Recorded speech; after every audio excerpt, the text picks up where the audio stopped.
Marathon 6କୁ ସମସ୍ତଙ୍କୁ ସ୍ୱାଗତ। ପିଲାମାନେ ମାରାଥନ୍ ଗୁଡ଼ିକ କରିଦିଅନ୍ତୁ ଏବଂ ଖୁସି ହେଇଯାଆନ୍ତୁ। ପ୍ରଶ୍ନ ସେଥିରୁ ଆସିପାରେ, ତେଣୁ ଏଇଠି 80 ମାର୍କର ପ୍ରଶ୍ନ ଆଉ 3 ଘଣ୍ଟା ତୁମର ଟାଇମ୍।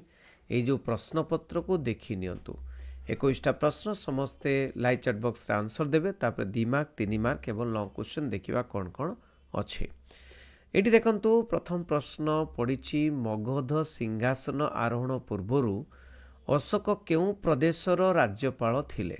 1 ତକ୍ଷଶିଳା, 2 ଉଜ୍ଜୟିନୀ, 3 ନାଳନ୍ଦା, 4 କନୌଜ। ଉତ୍ତର ହେଉଛି କ'ଣ ନା ଉଜ୍ଜୟିନୀର ସିଏ ଅଶୋକ ଥିଲେ ଉଜ୍ଜୟିନୀର ରାଜ୍ୟପାଳ। ନେକ୍ସଟ ପ୍ରଶ୍ନ, ବର୍ଦ୍ଧମାନ ମହାବୀର କେଉଁ ଦିନ ଦିବ୍ୟ ଜ୍ଞାନ ପ୍ରାପ୍ତ ହୋଇଥିଲେ? 1 ଫାଲ୍ଗୁନ ଏକାଦଶୀ, 2 ବୈଶାଖ ଶୁକ୍ଳପକ୍ଷ ଦଶମୀ, 3 ଜ୍ୟେଷ୍ଠ କୃଷ୍ଣ ଏକାଦଶୀ, 4 ଆଷାଢ଼ ଶୁକ୍ଳ ଦଶମୀ। ଉତ୍ତର କ'ଣ ହେବ ନା ବୈଶାଖ ଶୁକ୍ଳପକ୍ଷ ଦଶମୀରେ ସେ ଜ୍ଞାନ ଲାଭ କରିଥିଲେ ବା ଦିବ୍ୟ ଜ୍ଞାନ ଲାଭ କରିଥିଲେ। ଜୈନ ଧର୍ମର ଦିବ୍ୟ ଜ୍ଞାନକୁ କ'ଣ କୁହାଯାଏ? 1 ତଲ୍ଲୀନ, 2 ମୋକ୍ଷ, 3 କୈବଲ୍ୟ, 4 କେବଲୀନ। ଉତ୍ତର କ'ଣ ହେବ ନା କୈବଲ୍ୟ ହେବ ଉତ୍ତର। ଅର୍ଥଶାସ୍ତ୍ର ଅନୁସାରେ ମୌର୍ଯ୍ୟ ରାଜାମାନେ କେତେ ଭାଗ ଭୂ ରାଜସ୍ୱ ଆଦାୟ କରୁଥିଲେ? 1 2 ତୃତୀୟାଂଶ, 2 1 ପଞ୍ଚମାଂଶ, 3 1 ଷଷ୍ଠାଂଶ, 4 1 ତୃତୀୟାଂଶ। ଉତ୍ତର କ'ଣ ହେବ ନା 1 ଷଷ୍ଠାଂଶ। 1 ଷଷ୍ଠାଂଶ ସେମାନେ ଆଦାୟ କରୁଥିଲେ ମୌର୍ଯ୍ୟ ଶାସକମାନେ। ନେକ୍ସଟ ପ୍ରଶ୍ନ ପିଲାମାନେ, ବଢ଼ିଆ ଆନ୍ସର ଦେଉଛ, ବହୁତ ବଢ଼ିଆ। ମୌର୍ଯ୍ୟ ବଂଶର ଶେଷ ଶାସକଙ୍କର ନାମ କ'ଣ ଥିଲା? 1 ଚନ୍ଦ୍ରଗୁପ୍ତ ମୌର୍ଯ୍ୟ, 2 ବୃହଦତ୍ତ, 3 ବିନ୍ଦୁସାର, 4 ଅଶୋକ। ଉତ୍ତର ହେଉଛି ବୃହଦ୍ରଥ କ'ଣ ନା ଶେଷ ଶାସକଙ୍କର ନାମ। ଗୁପ୍ତ ଯୁଗରେ କେଉଁ ସ୍ଥାନ ଚନ୍ଦନ କାଠ ପାଇଁ ପ୍ରସିଦ୍ଧ ଲାଭ କରିଥିଲା? 1 ମଗଧ, 2 ମଥୁରା, 3 କଳିଙ୍ଗ, 4 ମଳୟଗିରି। ତେଣୁ ଚନ୍ଦନ କାଠ ପାଇଁ ପ୍ରସିଦ୍ଧି ଲାଭ କରିଥିବା କ'ଣ ନା ମଳୟଗିରି ଗୁପ୍ତ ଯୁଗରେ। ନେକ୍ସଟ ପ୍ରଶ୍ନ, ଶ୍ରୀ ଚୈତନ୍ୟ କେଉଁଠାରେ ଜନ୍ମଗ୍ରହଣ କରିଥିଲେ? 1 ବାରାଣସୀ, 2 ପାଟଳିପୁତ୍ର, 3 ନବଦ୍ୱୀପ, 4 ତକ୍ଷଶିଳା। ଉତ୍ତର ହେଉଛି କ'ଣ ନବଦ୍ୱୀପରେ ସେ କ'ଣ ନା ଜନ୍ମଗ୍ରହଣ କରିଥିଲେ, ନଦିଆ ଯାହାକୁ କହନ୍ତି। କବୀରଙ୍କ ଶିଷ୍ୟମାନଙ୍କୁ କ'ଣ କୁହାଯାଏ? 1 ବିଜକ, 2 କବୀରପନ୍ଥୀ, 3 ଦୋହା, 4 ଶିଖ। କ'ଣ ହେବ ନା ଉତ୍ତର ହେଉଛି କବୀରପନ୍ଥୀ। ପିଲାମାନେ ମନେ ରଖ, କବୀରଙ୍କ ଶିଷ୍ୟମାନଙ୍କୁ କବୀରପନ୍ଥୀ କୁହାଯାଏ ଏବଂ କବୀର ଯେଉଁ ଦୋହା ଗୁଡ଼ିକ ଲେଖିଥିଲେ, ଯାହା ଲେଖିଥିଲେ ତାର ସଂକଳନକୁ ବିଜକ କୁହାଯାଏ ଏବଂ ଛୋଟ ଛୋଟ କବିତା ଗୁଡ଼ିକୁ ଦୋହା କୁହାଯାଏ। ଶିଖ ହେଉଛି କ'ଣ? ଶିଖ ମାନେ ହେଉଛନ୍ତି ଆଉ ଗୋଟେ ଧର୍ମ, ଯିଏକି ନାନକ ଶିଖ ଧର୍ମକୁ କ'ଣ ପ୍ରଚଳନ କରିଥିଲେ। ଆଚ୍ଛା, ଭାରତରେ ମୁସଲମାନ ଶାସନ କେବେ ଆରମ୍ଭ ହୋଇଥିଲା?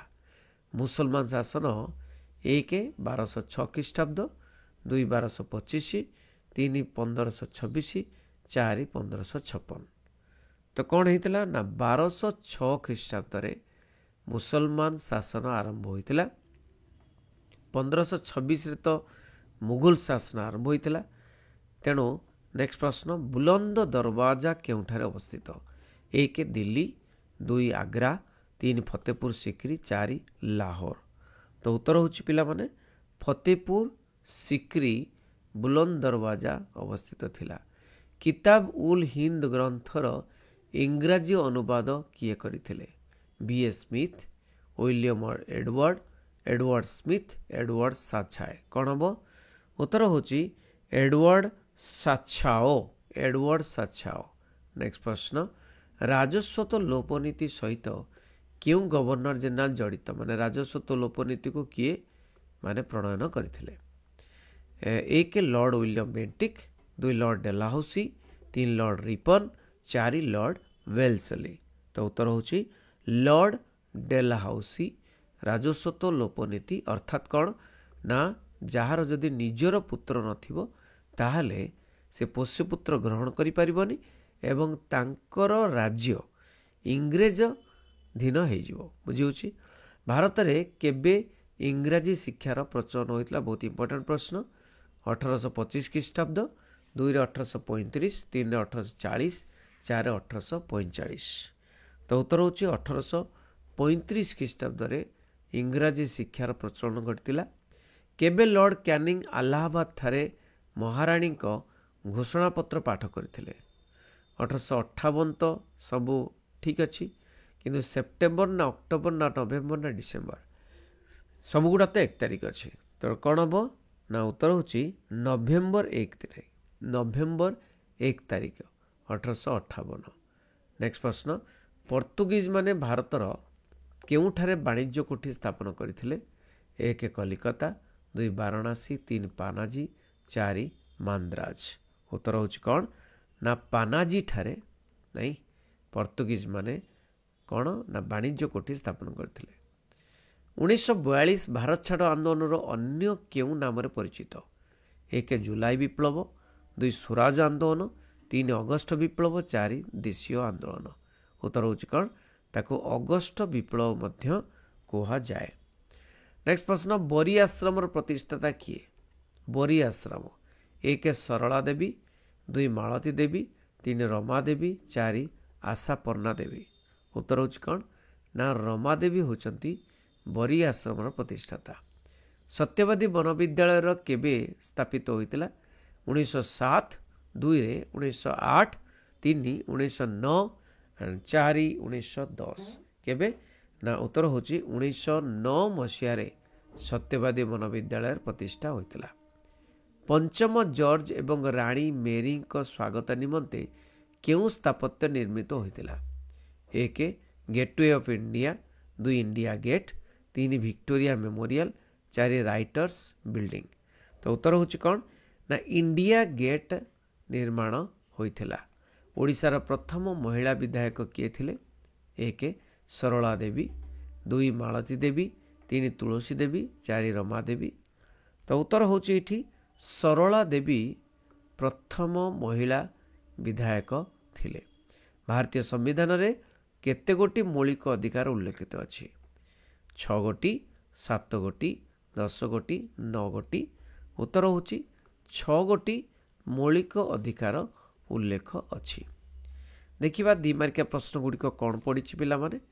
ତ ପ୍ରଥମ ପ୍ରଶ୍ନ ଏଇଠି ମୌର୍ଯ୍ୟ ଶାସନ ସମୟରେ ନିଯୁକ୍ତ ରାଜକର୍ମଚାରୀମାନଙ୍କର ପଦପଦବୀ କ'ଣ ଥିଲା? ତ ମୌର୍ଯ୍ୟ ସାମ୍ରାଜ୍ୟ ତୁମେ ଜାଣିଛ ଚନ୍ଦ୍ରଗୁପ୍ତଙ୍କ ସମୟରେ କିମ୍ବା ଅଶୋକଙ୍କ ସମୟରେ, ଯେମିତିକି ଅଶୋକଙ୍କ ସମୟରେ ମାନେ ପ୍ରତିବେଦକ ସେ ମାନେ କ'ଣ କରୁଥିଲେ ନା ପ୍ରତିବେଦକ ସାମ୍ବାଦିକ ଥିଲେ। ସେହିଭଳି ଭାବରେ ସମାହର୍ତ୍ତ, ସାନ୍ନିଧ୍ୟତ୍ତ ଏଗୁଡ଼ିକ ଆଲୋଚନା କରିବ। ଗୁପ୍ତ ଯୁଗର ଏକ ପ୍ରସିଦ୍ଧ ପୋତାଶ୍ରୟର ନାମ ଲେଖ। ସେ ଯୁଗର ରପ୍ତାନି ଆମଦାନୀ ଦ୍ରବ୍ୟ ଗୁଡ଼ିକ କ'ଣ ଥିଲା? ଏଗୁଡ଼ିକ ଦେଖିନେବ, ନହେଲେ ମୁଁ ଆଲୋଚନା କରିଦେବି। ତେଣୁ କିଛି ଚିନ୍ତା କରିବା ଦରକାର ନାହିଁ, ସବୁ ୟୁନିଟ୍କୁ ଆମେ ଆଲୋଚନା କରିବା। କେଉଁ 4 ଦୃଶ୍ୟ ଦେଖି ଗୌତମ ବୁଦ୍ଧ ସଂସାର ତ୍ୟାଗ କରିଥିଲେ? 4 ଦୃଶ୍ୟ କ'ଣ କ'ଣ ନା ସେ ଜଣେ ବୃଦ୍ଧ, ଜଣେ ରୋଗୀ, ଜଣେ ମୃତ ଏବଂ ଜଣେ ସନ୍ନ୍ୟାସୀ ଦେଖିକିରି ସେ ସଂସାର ତ୍ୟାଗ କରିଥିଲେ ସନ୍ନ୍ୟାସୀ ହେବା ପାଇଁ। ଏହି ତ୍ୟାଗକୁ ବୌଦ୍ଧ ଗ୍ରନ୍ଥରେ କ'ଣ ବୋଲି କୁହାଯାଇଛି? ମହାଭିନିଷ୍କ୍ରମଣ ବୋଲି କୁହାଯାଇଛି। ସୁଫି ଶବ୍ଦର ଉତ୍ପତ୍ତି କେଉଁଥିରୁ ହୋଇଥିଲା? ସୁଫ୍ ଶବ୍ଦରୁ ହୋଇଥିଲା ନାଇଁ। ଆଉ ଏହାର ଅର୍ଥ କ'ଣ? ଏହାର ଅର୍ଥ ହେଉଛି କ'ଣ? ସୁଫ୍ ଶବ୍ଦର ଅର୍ଥ ପଶମ। ଆଚ୍ଛା, କିଏ କାହିଁକି ଇବାଦତ ଖାନା ନିର୍ମାଣ କରିଥିଲେ? ଇବାଦତ ଖାନା ଆକବର ନିର୍ମାଣ କରିଥିଲେ ଯେ ସବୁ ଧର୍ମର ସମନ୍ୱୟ ଚାହିଁବା ପାଇଁ, ସବୁ ଧର୍ମର ମୁଖିଆମାନଙ୍କୁ ଡାକି ଏଇଠି ଆଲୋଚନା କରୁଥିଲେ ଏବଂ ଇବାଦତ ଖାନାରେ ଆଲୋଚନା ଚକ୍ରରୁ ହିଁ ଦିନ୍ ଇ ଲାହିର ଜନ୍ମ ନେଲା।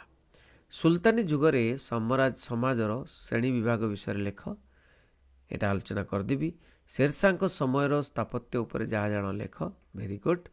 ତାପରେ ଦେଖ, ଓଡ଼ିଶାରେ ଅସହଯୋଗ ଆନ୍ଦୋଳନକୁ ପଣ୍ଡିତ ଗୋପବନ୍ଧୁ ଦାସ କିପରି ଭାବରେ ପରିଚାଳିତ କରିଥିଲେ? ଅସହଯୋଗ ଆନ୍ଦୋଳନ ଯେଉଁଟାକି ନନ୍ କୋଅପରେସନ୍ ମୁଭମେଣ୍ଟ କୁହାଯାଏ 1920 ମସିହାରେ। 1800 ଏବଂ ଗୋପବନ୍ଧୁ ଦାସ ତୁମେ ଜାଣିଛ ଗାନ୍ଧୀଙ୍କୁ ଡକେଇଥିଲେ 1921 ମସିହାରେ। ଗାନ୍ଧୀ ଆସିଥିଲେ କେଉଁଠିକୁ ନା ଓଡ଼ିଶାକୁ ଆସିଥିଲେ।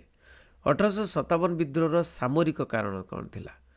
ନା ସାମରିକ କାରଣ ଥିଲା ସାମରିକରେ ସୈନ୍ୟମାନଙ୍କର ପଦୋନ୍ନତି ନଥିଲା। ନମ୍ବର 1 ସୈନ୍ୟମାନଙ୍କର ପଦ ଉନ୍ନତି ନଥିଲା, ସେମାନେ ଉଚ୍ଚ ପଦ ପାଇପାରୁନଥିଲେ, କେବଳ ବ୍ରିଟିଶ ସୈନ୍ୟମାନେ ଉଚ୍ଚ ପଦ ପାଉଥିଲେ। ଆଉ ସୈନ୍ୟମାନେ ସେମାନେ ସମୁଦ୍ର ପାର ହେବା ପାଇଁ ବାରଣ କରାହେଇଥିଲା, କିନ୍ତୁ ସେମାନଙ୍କୁ ବାଧ୍ୟବାଧକତାରେ ସମୁଦ୍ର ପାର କରାଯାଉଥିଲା। ତାପରେ ତୃତୀୟରେ ସେମାନେ ଯେଉଁ ଗୋଟେ ନୂଆ ଏନଫିଲ୍ଡ ବନ୍ଧୁକ ସେମାନଙ୍କର ମାନେ ବ୍ୟବହାର କରିବାକୁ ପଡ଼ିଥିଲା। ତ ସେ ଏନଫିଲ୍ଡ ବନ୍ଧୁକର ଗୁଳିକୁ ଆବରଣକୁ ସେମାନଙ୍କୁ ଦାନ୍ତରେ କାମୁଡ଼ିକିରି ଛିଡ଼େଇବାକୁ ପଡ଼ୁଥିଲା, କିନ୍ତୁ ସେ ଆବରଣଟି ଶୁଣାଗଲା ଯେ ସେ ଗାଈ ଏବଂ ଘୁଷୁରୀ ଚର୍ବିରୁ ହେଇଛି ବୋଲି। ତେଣୁ ଏଇଗୁଡ଼ିକ ଥିଲା କାରଣ। ଚିରସ୍ଥାୟୀ ବନ୍ଦୋବସ୍ତର ନୀତି ଗୁଡ଼ିକ କ'ଣ ଥିଲା? ଚିରସ୍ଥାୟୀ ଭାବରେ ଜମିଦାର ହେଇଯିବେ କିଏ ନା ଜମିର ମାଲିକ ହେଇଯିବେ ଜମିଦାର ମାନେ, ଏବଂ ଏଇଟା ଚିରସ୍ଥାୟୀ ବନ୍ଦୋବସ୍ତକୁ ଜମିଦାରୀ ବନ୍ଦୋବସ୍ତ ମଧ୍ୟ କୁହାଯାଏ। ଜମିଦାରୀ ମାନେ ସୂର୍ଯ୍ୟାସ୍ତ ନିୟମ ରହିଲା, ସୂର୍ଯ୍ୟାସ୍ତ ପୂର୍ବରୁ ବର୍ଷକର ଗୋଟିଏ ଦିନ ସେମାନେ ସବୁ ଖଜଣା ଦାଖଲ କରିବେ, ଏବଂ ଖଜଣା ଯେତିକି ଦାଖଲ କରୁଥିଲେ ତାଠୁ ଅଧିକ ସେମାନେ କ'ଣ କରୁଥିଲେ? ଆଦାୟ କରୁଥିଲେ। ଏବଂ ସିଏ ନିଜେ ବି ଆଦାୟ କରୁଥିଲେ, ସେ ସହରରେ ସେମାନେ ଆରାମ ଦେଉଥିଲେ, ଏବଂ ତାଙ୍କ ପରିବର୍ତ୍ତେ ଆଉ ଜଣକୁ ଯିଏକି ମାନେ ମଧ୍ୟସ୍ଥ ତାଙ୍କୁ କହୁଥିଲେ ମାନେ ଆଦାୟ କରିବା ପାଇଁ। ସେମାନେ ଗାଁ ଗାଁ ବୁଲି ଆଦାୟ କରୁଥିଲେ, ବଳପୂର୍ବକ ଆଦାୟ କରୁଥିଲେ। ଚିରସ୍ଥାୟୀ ବନ୍ଦୋବସ୍ତ କୃଷକମାନଙ୍କ ଉପରେ ବହୁତ କଷ୍ଟ ଦେଇଥିଲା। ତାପରେ ମାଳତୀ ଚୌଧୁରୀଙ୍କ କାର୍ଯ୍ୟାବଳୀ ବର୍ଣ୍ଣନା କର। ସ୍ୱତନ୍ତ୍ର ଓଡ଼ିଶା ପ୍ରଦେଶ ଗଠନ କୃଷ୍ଣଚନ୍ଦ୍ର ଗଜପତି ନାରାୟଣ ଦେବଙ୍କର ଭୂମିକା ଗ୍ରହଣ କର। ତ ଏମାନଙ୍କ ଭୂମିକା ନିହାତି ପଡ଼ିବ। ତେଣୁ ମାଳତୀ ଚୌଧୁରୀ ହେଉ କି କୃଷ୍ଣଚନ୍ଦ୍ର ଗଜପତି ହେଉ। ଆଚ୍ଛା, ତାପରେ 3 ମାର୍କିଆ ପ୍ରଶ୍ନରେ ଗୁପ୍ତ ଯୁଗର ବୌଦ୍ଧ ସ୍ଥାପତ୍ୟ ସମ୍ପର୍କରେ ଆଲୋକପାତ କର। ମହାବିନିଷ୍କ୍ରମଣ କ'ଣ? ମହାବିନିଷ୍କ୍ରମଣ ଯେଉଁ ଗୃହତ୍ୟାଗ କଲେ ସନ୍ନ୍ୟାସ ହେବା ପାଇଁ, କିଏ? ଗୌତମ ବୁଦ୍ଧ। ଜୈନ ଧର୍ମର ତ୍ରିରତ୍ନ କହିଲେ କ'ଣ ବୁଝ? ଲେଖିବ, ମୁଁ ବୁଝେଇ ଦେଇଛି। ସୁଲତାନୀ ଶାସନର ମନ୍ତ୍ରିମଣ୍ଡଳ ଉପରେ ଧାରଣା ଦିଅ। କିତାବୁଲ ହିନ୍ଦ୍ ପୁସ୍ତକ ଉପରେ ଟିକେ ଟିପ୍ପଣୀ ଦିଅ। ଶ୍ରୀ ଚୈତନ୍ୟଙ୍କର ଧର୍ମମତ କ'ଣ ଥିଲା? ଶ୍ରୀ ଚୈତନ୍ୟ ପିଲାମାନେ ଆସିବନ୍ତ, ଶ୍ରୀ ଚୈତନ୍ୟ ବୀର ବହିରେ ନାହିଁ। ମୟୂର ସିଂହାସନ ସମ୍ପର୍କରେ ସଂକ୍ଷେପ ଟିପ୍ପଣୀ ଲେଖ। ଓଡ଼ିଶାରେ ଭାରତ ଛାଡ଼ ଆନ୍ଦୋଳନ ପାଇଁ କି ପ୍ରକାର କାର୍ଯ୍ୟପନ୍ଥା ଗ୍ରହଣ କରାଯାଇଥିଲା? ଗାନ୍ଧୀ କାହିଁକି ଭାରତ ଛାଡ଼ ଆନ୍ଦୋଳନ ଆରମ୍ଭ କରିଥିଲେ? ବକ୍ସି ଜଗବନ୍ଧୁଙ୍କର ବଂଶ ପରିଚୟ ଜମିଦାରୀ ବିଷୟରେ ଲେଖ। ଗୋପବନ୍ଧୁଙ୍କ ଦ୍ୱାରା ପ୍ରତିଷ୍ଠିତ ସମ୍ବାଦପତ୍ର ସମାଜ ସମ୍ପର୍କରେ ସଂକ୍ଷେପରେ ଲେଖ। ଧର୍ମନିରପେକ୍ଷ ରାଷ୍ଟ୍ର କହିଲେ କ'ଣ ବୁଝ? ଭାରତ କିପରି ଏକ ଧର୍ମନିରପେକ୍ଷ ରାଷ୍ଟ୍ର ରୂପେ କାର୍ଯ୍ୟ କରୁଛି ବୁଝାଅ। ଲଙ୍ଗ କ୍ୱେଶ୍ଚନ୍ ଦେଖିବା କ'ଣ କ'ଣ ଇମ୍ପୋର୍ଟାଣ୍ଟ ଅଛି ଏଇ ଯେଉଁ ସେଟ୍ଟିରେ। ମୌର୍ଯ୍ୟ ଶାସନ ବ୍ୟବସ୍ଥାରେ ସରକାର ସ୍ୱରୂପ ଉପାଦାନ ସମ୍ବନ୍ଧରେ ଆଲୋକପାତ କର। ମହମ୍ମଦ ବିନ୍ ତୋଗଲକଙ୍କର ସମୟରେ ଇବନ ବତୁତା ଦେଇଥିବା ଭାରତ ସମ୍ପର୍କିତ ବିବରଣୀ ପ୍ରଦାନ କର। ନାନକଙ୍କର ଜୀବନୀ ବର୍ଣ୍ଣନା କର। ନାରୀଙ୍କ ଜୀବନୀ ଓ ବାଣୀ ଆଲୋଚନା କର। ତାପରେ ଓଡ଼ିଶାରେ ଅସହଯୋଗ ଆନ୍ଦୋଳନର ପ୍ରଭାବ କିପରି ହୋଇଥିଲା ଉଲ୍ଲେଖ କର। ସାନ୍ତାଳ ବିଦ୍ରୋହର କାରଣ ଓ ଫଳାଫଳ ବର୍ଣ୍ଣନା କର। ବ୍ରିଟିଶ ଶାସନ ସମୟରେ କଲିକତାରେ କିପରି ଏକ ଆଧୁନିକ ସହରର ପରିକଳ୍ପନା କରାଯାଇଥିଲା ବର୍ଣ୍ଣନା କର। ତ ପିଲାମାନେ ଏଇଠି ରହୁଛି ତୁମର 6ଟା ପ୍ରଶ୍ନ ପଡ଼ିବ। 6ଟା ପ୍ରଶ୍ନରୁ 3ଟି କରିବାକୁ ପଡ଼ିବ ଲଙ୍ଗ କ୍ୱେଶ୍ଚନ୍। ତେଣୁ ଏଇ ପ୍ରଶ୍ନ ଗୁଡ଼ିକ ନିହାତି କରିଦେବ, ଯେଉଁଟାକି କୁହାଯାଏ ମାରାଥନ୍ ପ୍ରଶ୍ନ। ଠିକ୍ ଅଛି, ଥ୍ୟାଙ୍କ ୟୁ ଭେରି ମଚ୍। ରହିଲି। ବନ୍ଦେ ଉତ୍କଳ ଜନନୀ।